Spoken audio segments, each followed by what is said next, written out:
Happy Friday, everyone. My name's Nat. Let's see what's coming up on the show. We get the latest from COP26 in Glasgow, find out more about flying cars in the outback, and meet Doug, the world's biggest spud. But before we get started, why don't you hit that subscribe button? You big potato. First up to COP26 in Glasgow, where it's been a big week of negotiations, promises, and protests. Former BTN reporter Martin is over there, so he's going to fill us in on what's been going on. Over to you, Martin. I'm here in Glasgow as the first week of the COP26 climate conference comes to a close. So what's been happening here and what's been achieved so far? The first agreement that was agreed this week was protecting our forest.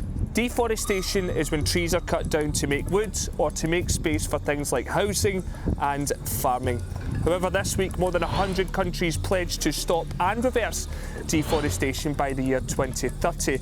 However, some people think that countries might not live up to this agreement, so it's a little bit too early to get excited. Another piece of news to come out of Glasgow this week was about coal. Now, coal is a fossil fuel and is the biggest cause of climate change because burning it releases harmful greenhouse gases into the air. However, 40 countries have agreed to stop using coal as a source of energy and they'll find greener methods instead.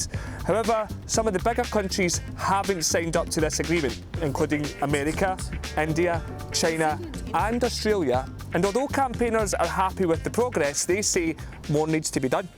However, not all the action has been coming from those conference halls behind me.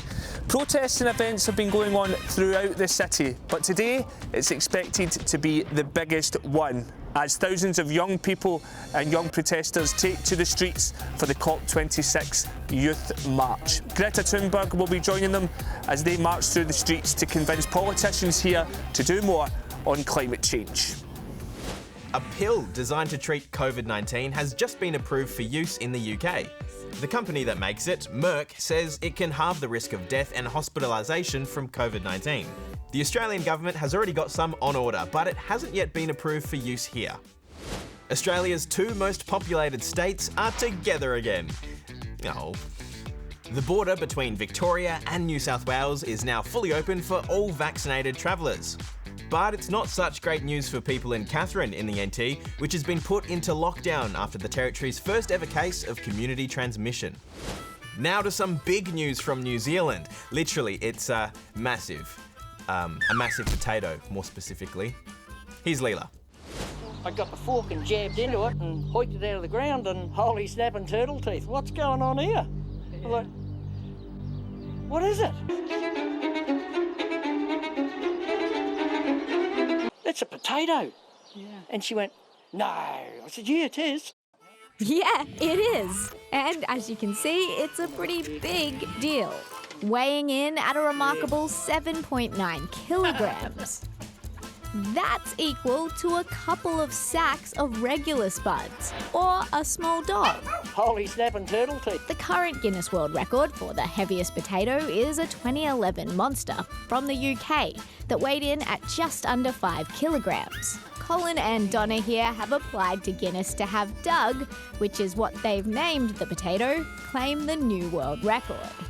If we have it confirmed, there will be a celebration. Yeah. Hopefully not one that involves Doug and mashed potato. But I can't see that happening. He seems pretty loved. Does he have a hat on?